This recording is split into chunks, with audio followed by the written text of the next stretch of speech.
नमस्कार, मैं हूं आपके साथ श्वेता झा। शाम के 7 बज चुके हैं और 7 गुड न्यूज के साथ हम हाजिर हैं। हम आपको आज की 7 गुड न्यूज के बारे में बताएंगे और सबसे पहले बात आज की सबसे बड़ी गुड न्यूज की।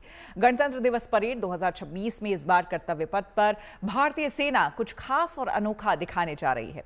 देश पहली बार सेना के मूक योद्धाओं को परेड में देखेगी। ऐसे में हमारी आज की जो पहली गुड न्यूज है वो है रिपब्लिक डे से पहले देखिए देश का दम।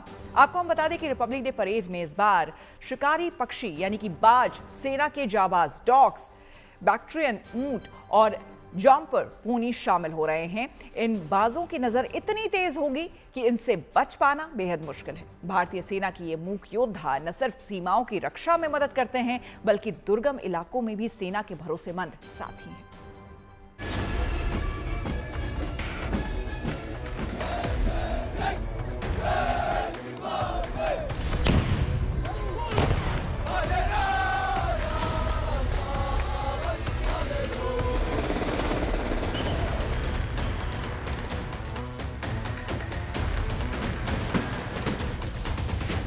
कर्तव्य पथ पर जवानों का जोश हाई।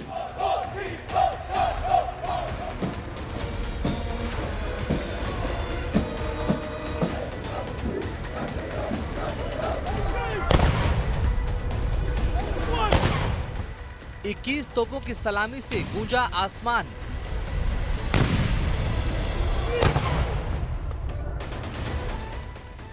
फाइट पर करतब, टैंकों से फायर। ये वो तस्वीरें हैं जिनमें भारत का स्वाभिमान झलकता है। ये वो पल हैं जब कर्तव्य पथ पर कदमताल करते जवान देश की आन बान शान बन जाते हैं।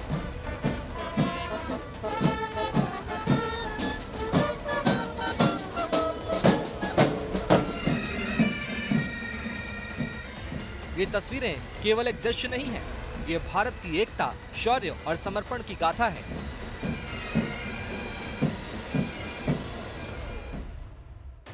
ये तस्वीरें हैं देश के गौरव की, हिंद की हुंकार की। 26 जनवरी को पूरा देश तिरंगे के रंग में रंगा नजर आएगा, लेकिन सबसे भव्य, सबसे गौरवशाली और सबसे ऐतिहासिक नजारा होगा कर्तव्य पथ का, जहां पूरी दुनिया के सामने भारत अपनी ताकत, एकता और आत्मविश्वास का प्रदर्शन करेगा। अभी 26 जनवरी की परेड के लिए लगातार आप लोग तैयारी कर रहे हैं। कितने दिनों से इस डिसिप्लिन में कदम ताल के साथ इस इक्विपमेंट को लेकर? जी, ये देखो कोई भी चीज़ ना, किसी चीज़ को कामयाब बनाने के लिए हमें उसकी रिहर्सल ज़रूरी है और रिहर्सल ही हमें कामयाब बनाती है। तो हम पिछले 1.5-2 महीने से इसकी रिहर्सलें कर रहे हैं। तो ये जो सिस्टम है जब ये चलता है कर्तव्य पथ पर, तो आपको कैसा फील होता है? जी, ये तो हमारा सौभाग्य है कि हम यहाँ पे आके ये कर रहे हैं। ये हमारी यूनिट और हमारे लिए बहुत सौभाग्य की बात है। ये वो जवान हैं जो हिमालय की ऊंची बर्फीली चोटियों में देश की रखवाली करते हैं, जहां तापमान 0 से नीचे चला जाता है, जहां हर कदम पर चुनौती होती है, वहां ये जवान देश की सीमाओं की रखवाली करते हैं। और अब यही जाबाज जवान कर्तव्य पथ पर एक अलग ही अंदाज में नजर आ रहे हैं।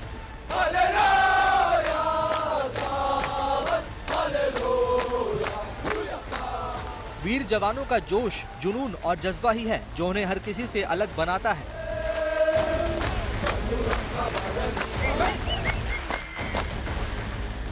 कर्तव्य पथ पर स्वदेश निर्मित AT-AGS तोपों की ताकत भी दिखेगी।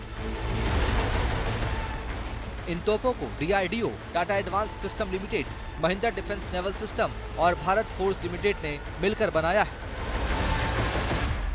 सबसे पहले तो मैं बात करना चाहूँगा कि मेक इन इंडिया के दौर में ये इंडिया की एक बहुत बड़ी पहल है, जिसमें कि 155 mm कैलिबर की अटैक्स गन, जो कि advance total artillery gun system है, तो हमने इंडिया ने खुद ने कंडक्ट किया है और इसका DRDO ने इसको प्रोजेक्ट किया और 2 कंपनी टाटा और BFL को प्रोजेक्ट दिया है।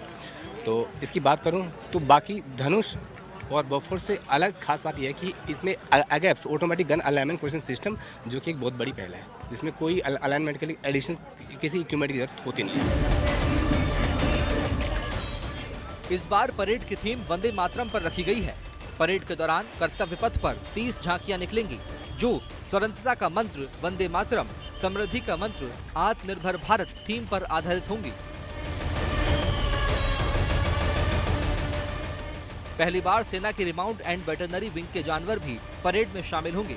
इनमें 2 बैक्ट्रियन ऊंट, 4 जॉस्कर टट्टू, 4 शिकारी पक्षी और 10 मिलिट्री डॉग भी होंगे। गणतंत्र दिवस के इतिहास में ऐसा पहली बार हो रहा है जब मिक्स्ड स्काउट्स अपने शौर्य का परिचय देंगे, जिन्होंने रेजिमेंट के गीतों से हर किसी को जोश से भर दिया।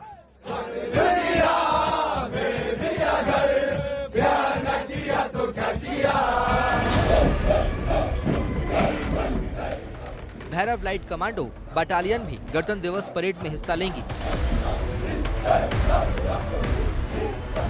इन तस्वीरों से साफ है कि सेना के शौर्य प्रदर्शन के लिए कर्तव्य पथ तैयार है। 26 जनवरी को कर्तव्य पथ पर धरती से लेकर आकाश तक जश्न एक गणतंत्र की धूम रहने वाली है। वायुसेना के हवाई करतब से लेकर थल सेना और नौसेना तक तीनों सेनाओं की तैयारियां जोरों शोरों से चल रही है। दिल्ली से मंजीत नेगी और शिवानी शर्मा के साथ गुड न्यूज टुडे।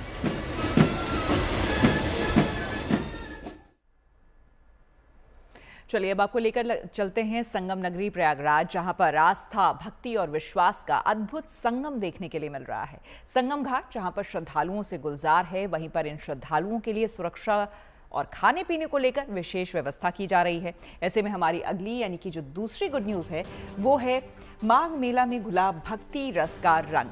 आपको बता दें, जहां प्रशासन ने सुरक्षा का जिम्मा संभाला हुआ है, तो वहीं कई शिविरों में श्रद्धालुओं को पेट भर भोजन कराया जा रहा है। सुबह शाम भंडारे की व्यवस्था है। साधु संत अपने शिविरों में पूजा पाठ के बाद भक्तों के लिए खाने की व्यवस्था करते हैं।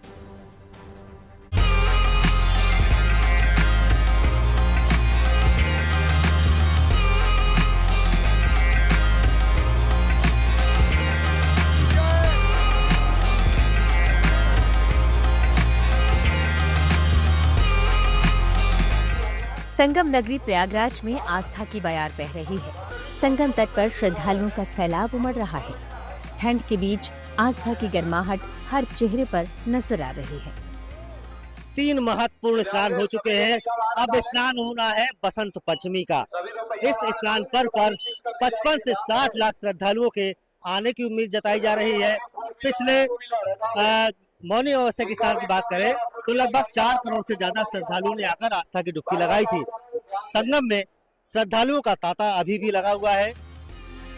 बसंत के स्वागत को तैयार संगम की रेती पर आस्था के अलग अलग रंग देखने को मिल रहे हैं। कोई श्रद्धालुओं को गर्म भोजन करा रहा है तो कोई चाय और प्रसाद बांटकर पुण्य कमा रहा है।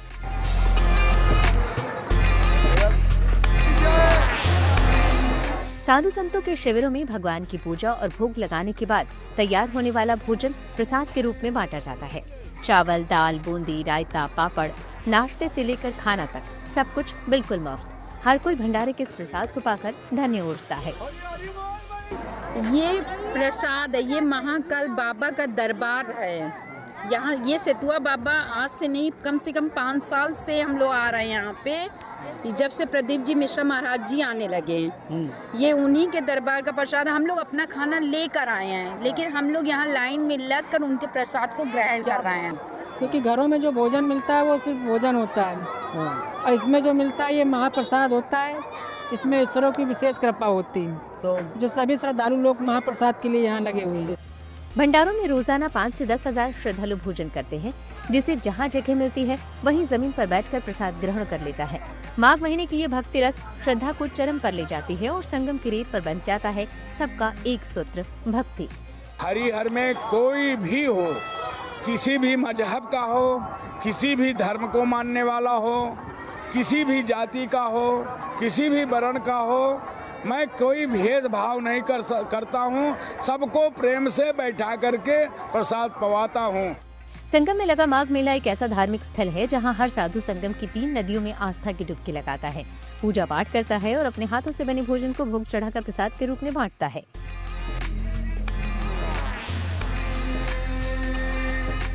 प्रयागराज में माघ मेला स्नान करने वाले श्रद्धालुओं के लिए भोजन से लेकर सुरक्षा और मनोरंजन का भी पूरा इंतजाम है। इस वक्त कुदरती नजारा भी यहाँ भरपूर है। यूं तो संगम नगरी का नजारा हमेशा ही मनमोहक रहता है, लेकिन जब विदेशी मेहमान यहाँ पहुँचते हैं तो इनकी मौजूदगी इस नजारे को और भी दिलकश बना देते हैं। साइबेरियन पक्षियों के कलरव से संगम तट इन दिनों पूरी तरह गुलजार है।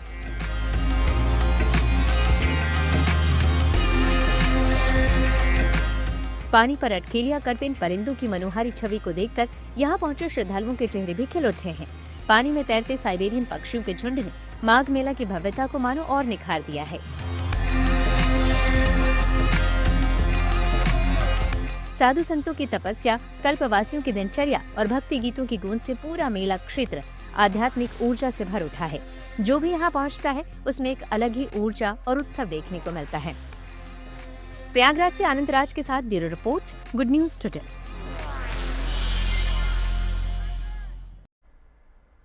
और चारधाम यात्रा में सबसे ज्यादा भीड़ उमड़ती है केदारनाथ धाम पर, लिहाजा सबकी निगाहें इस बात पर रहती है कि केदारनाथ धाम के कपाट कब खुलेंगे।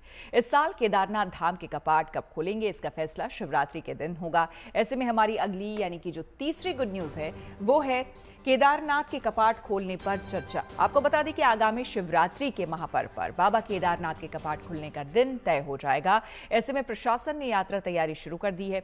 यात्रा के शुरुआती चरण में यात्रा से जुड़े सभी विभागों की बैठक कर आवश्यक निर्देश दिए गए हैं। दरअसल उत्तराखंड की चारधाम यात्रा में सबसे अधिक यात्री केदार धाम पहुंचते हैं और सबसे अधिक यात्री मई जून में पहुंचते हैं। पैदल यात्रा मार्ग पर यात्रियों को दी जाने वाली सुविधा सहित धाम में यात्रियों के दर्शन, ट्रैफिक सहित अन्य व्यवस्थाओं की तैयारी शुरू कर दी गई है। भीड़ को कंट्रोल करना, यात्रियों को अच्छे से दर्शन करवाना, यात्रा मार्ग पर आवश्यक सुविधाएं, घोड़े और खच्चरों का संचालन किस प्रकार किया जाएगा, इन सब बातों को लेकर तैयारियां शुरू हो चुकी हैं।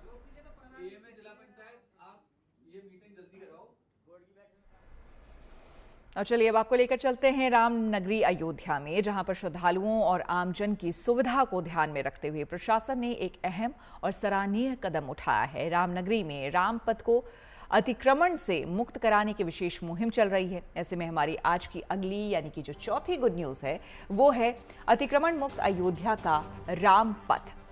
सीओ सिटी श्रेयस त्रिपाठी ने उनके नेतृत्व में पुलिस प्रशासन ने सख्त लेकिन संवेदनशील रवैया अपनाते हुए रामपथ को पूरी तरह से खाली करवा दिया है।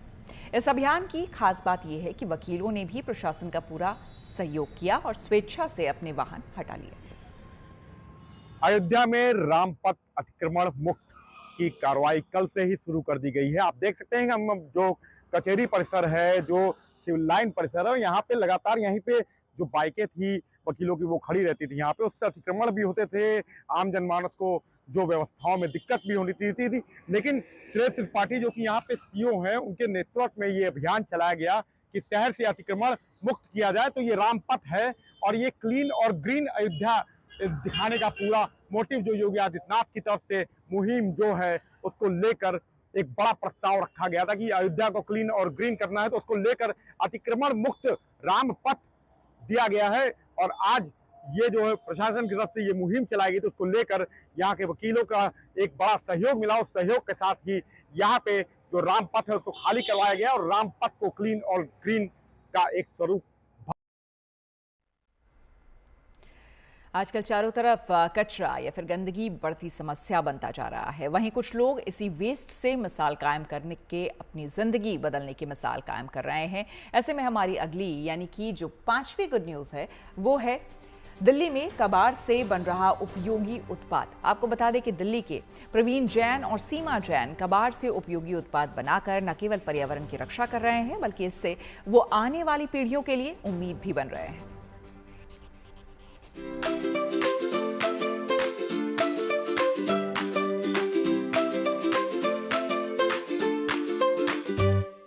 ये है प्रवीण जैन जो पिछले कई सालों से वेस्ट से वंडर बनाने में जुटे हैं। ये उन चीजों से उपयोगी सामान बनाने में जुटे हुए हैं जिन्हें आमतौर पर बेकार समझा जाता है। ये प्राकृतिक वेस्ट से आकर्षक लाइटिंग प्रोडक्ट्स को तैयार कर रहे हैं। पेड़ों की सूखी छाल, तने और पत्तियों जैसे प्राकृतिक वेस्ट से प्रवीण बेहतरीन चीजें तैयार करते हैं। इनके बनाए प्रोडक्ट की मांग न केवल देशों में बल्कि विदेशों में भी है। हम जो मटेरियल यूज़ करते हैं, बनाना फाइबर करते हैं, बनाना लीफ करते हैं, पीपल के पत्ते यूज़ करते हैं, भुट्टे के छिलके यूज़ करते हैं, पाम स्टिक यूज़ करते हैं, सीसल फाइबर यूज़ करते हैं और बहुत सारे चीज़ें हैं जैसे रिसाइकिल सिल्क फैब्रिक यूज़ करते हैं। वो सारा रिसाइकिल होता है। जो सिल्क बनाने में जो थ्रेड बच जाते हैं उसको मिक्स करके वो फैब्रिक बनाते हैं। प्रवीण केले के वेस्ट से कई तरह के प्रोडक्ट्स को तैयार करते हैं। प्रवीण के बनाए उत्पाद न केवल खूबसूरत होते हैं बल्कि इसकी डिजाइनिंग भी यूनिक होती है। प्रवीण प्राकृतिक वेस्ट को वंडर में बदलकर पर्यावरण की भी रक्षा करते हैं।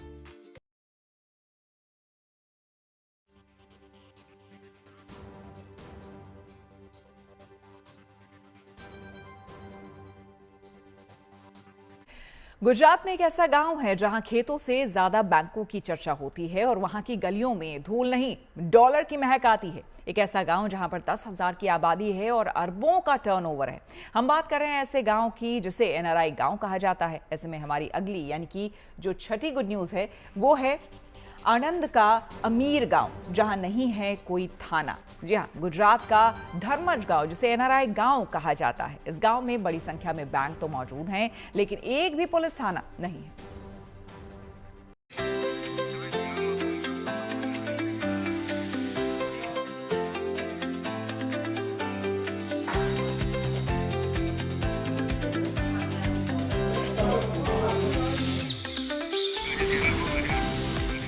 साफ सुथरी सड़कें,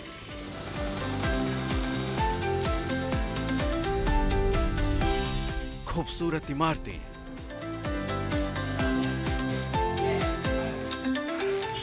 और हर कोने में तरक्की और खुशहाली के निशान। गुजरात में आणंद जिले के धर्मज गांव के लोगों ने इन तस्वीरों के जरिए विकास की नई इबारत लिख दी है। यहाँ खेतों से ज्यादा बैंकों की चर्चा होती है, जहाँ गलियों में धूल नहीं बल्कि डॉलर की खुशबू महसूस होती है। और सबसे हैरान करने वाली बात, 10,000 की आबादी, अरबों का कारोबार, लेकिन एक भी पुलिस थाना नहीं। धर्मज की पहचान आज एनआरआई विलेज के तौर पर हो चुकी है। गांव में कदम रखते ही एहसास हो जाता है कि यह गांव बेहद खास है। इस गांव में 13 से ज्यादा बड़े बैंक की शाखाएं मौजूद हैं और इन बैंकों में 8,000 करोड़ से ज्यादा के फिक्स्ड डिपॉजिट जमा हैं। आज शायद ही धर्मज का कोई ऐसा घर हो जिसका कोई सदस्य विदेश में न बसा हो। ब्रिटेन, अमेरिका, कनाडा, अफ्रीका, करीब 3,000 परिवार 7 समंदर पार हैं, लेकिन अपनी मिट्टी से उनका नाता आज भी उतना ही मजबूत है।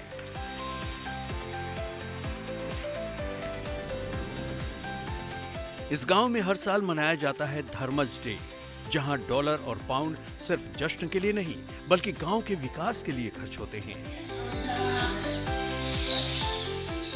स्कूल, अस्पताल, सड़कें और सामाजिक संस्थाओं के विकास के लिए लोग अपना योगदान देते हैं। इस गांव की सुविधाओं की बात करें तो धर्मज मेट्रो शहरों को भी पीछे छोड़ देता है। High speed wifi, world class drainage system, दूध या रोशनी वाली सड़कें, eye hospital, gynaec centre, physiotherapy clinic और वो भी बेहद किफायती इलाज के साथ। लेकिन धर्मज की सबसे बड़ी पहचान सिर्फ पैसा नहीं बल्कि शांति और भाईचारा है। 10,000 से ज्यादा की आबादी और गांव में एक भी पुलिस थाना नहीं, न विवाद न एफआईआर। अगर कभी कोई समस्या आती भी है तो गांव के बुजुर्ग और युवा आपसी समझ और संवाद से उसे सुलझा लेते हैं। धर्मज सिर्फ आधुनिकता का उदाहरण नहीं बल्कि अपनी सांस्कृतिक विरासत को संजोए रखने की मिसाल भी है। धर्मज गांव से हिताली एम शाह के साथ bureau report, good news today. के सबसे बड़े अस्पताल में शामिल अखिल भारतीय आयुर्वेद संस्थान ने अपने नाम पर एक और उपलब्धि जोड़ ली है। दरअसल एम्स दिल्ली ने रोबोटिक सर्जरी शुरू करने के 13 महीने में 1000 सर्जरी के लक्ष्य को सफलतापूर्वक हासिल कर लिया है। इसी से जुड़ी हमारी अगली यानी कि 7वीं और आखिरी गुड न्यूज है, वो है 13 महीने में 1000 रोबोटिक सर्जरी का रिकॉर्ड। आपको बता दें, आमतौर पर बड़े बड़े प्राइवेट अस्पतालों में कुछ चुनिंदा बीमारियों के इलाज में रोबो सर्जरी की सुविधा दी जाती है, लेकिन आपको जानकर हैरानी होगी कि देश का एक सरकारी अस्पताल यानी कि दिल्ली एम्स ऐसा अस्पताल है जहां न केवल खास बीमारियों के सर्जरी में बल्कि जनरल सर्जरी में भी अब रोबोटिक तकनीक काम कर रही है।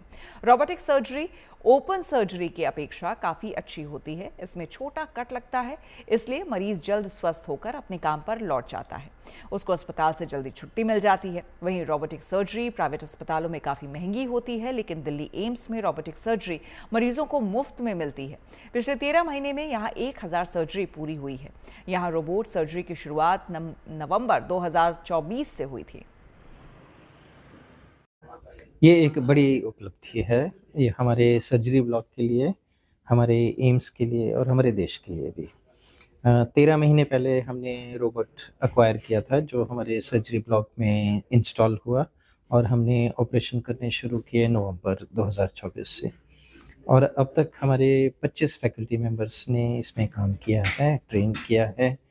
बहुत सारे रेजिडेंट डॉक्टर्स हैं, उन्होंने काम किया, ट्रेन किया, नर्सेस ट्रेन हुई, बाहर से आने वाले डॉक्टर्स ने भी इसमें ट्रेनिंग करी है। हमारे लिए ये एक बहुत बड़ी अचीवमेंट है और इसका बेनिफिट जो है वो सारे पेशेंट्स को जाता है। कुछ ऐसे भी ऑपरेशन किए हैं जो फर्स्ट ऑफ इट्स काइंड हैं देश के लिए, जैसे कि हमारे कुलीग ने रीनल ट्रांसप्लांट किया है, वो हमारे देश के लिए फर्स्ट नहीं है, शायद सेकंड है इन इंडिया। के साथ 7 बजे 7 गुड न्यूज़ में मेरे यानी कि श्वेता झा के साथ फिलहाल इतना ही। देश दुनिया की तमाम पॉजिटिव खबरों के लिए आप देखते रहिए गुड न्यूज़ टुडे।